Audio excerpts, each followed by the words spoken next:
ಸ್ವತಃ ವ್ಯವಹಾರಗಳನ್ನ ಬಿಟ್ಟು ಜನರ ಸೇವೆ, ಜನಾರ್ದನ ಸೇವೆ ಅಂತ ಭಾವಿಸಿ ನಿಸ್ವಾರ್ಥದಿಂದ ತಾವೊಂದು ಒಂದು ಪ್ರೆಸ್ಸಿನವರಾಗಿ, ಒಂದು ಮೀಡಿಯಾದವರಾಗಿ, ಒಂದು ಸಂಗೀತಗಾರನಾಗಿ, ಒಂದು ಜನರ ಸೇವೆಯನ್ನು ಮಾಡುತ್ತಾ ಇದ್ದಾರಲ್ಲ, ಇಂಥವರನ್ನ ನಾವು ಇವತ್ತು ಭೇಟಿಯಾದ್ದು ನಮ್ಮ ಮಹಾಪುಣ್ಯ.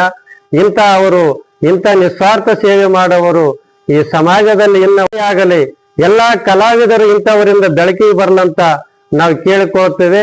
ಯಾಕೆಂದ್ರೆ ಇವತ್ತು ತಮ್ಮ ಸ್ವಂತ ಖರ್ಚಿನಿಂದ ಹಂಪಿಗೆ ಹೋಗ್ತಾರ, ಅಯೋಧ್ಯಕ್ಕೆ ಹೋಗ್ತಾರ, ಎಲ್ಲೆಲ್ಲೋ ಅವರು ಕಲಾಮಂದಿರಗಳಿಗೆ ಹೋಗ್ತಾರ.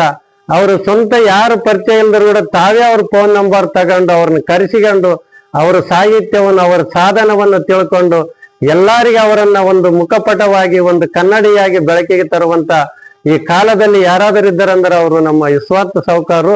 ಇಂಥವರಿಗೆ ನಾವು ಯಾವತ್ತು ಚಿರಋಣಿಯಾಗಿರ್ತೀವಿ. ಇವತ್ತು ಆಸ್ತಿ ಗಳಿಸಬಹುದು, ದುಡ್ಡು ಗಳಿಸಬಹುದು, ವೈಭವ ಗಳಿಸಬಹುದು, ಆದರೆ ಒಬ್ಬ ಸಾಹಿತ್ಯ, ಒಬ್ಬ ಕಲೆಗಾರ, ಒಬ್ಬ ನಿಸ್ವಾರ್ಥ ವ್ಯಕ್ತಿಯನ್ನು ನಾವು ಕಳ್ಸಕ್ಕಾಗದಲ್ಲ. ಇಂಥ ನಿಸ್ವಾರ್ಥದಿಂದ ಸೇವೆ ಮಾಡೋವರಿಗೆ ನಾವೆಲ್ಲ ಕಲೆಗಾರರೆಲ್ಲರೂ ಋಣಪಡಿಯಾಗಿರ್ಬೇಕು. ಇಂಥವರಿಗೆ ನಾವು ಸಹಕಾರ ಕೊಡಬೇಕು.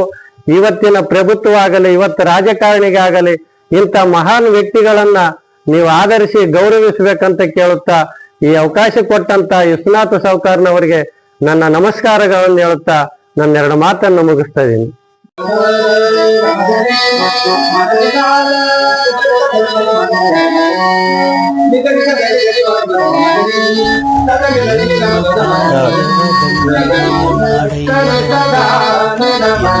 ಶಿರವ ಸೂರೆಯ ಮಾಡಯ್ಯ ಎನ್ನ ನರವಾ. ರಂಗಭೂಮಿ ನ್ಯೂಸ್ ಕರ್ನಾಟಕ ಸಂಪಾದಕರು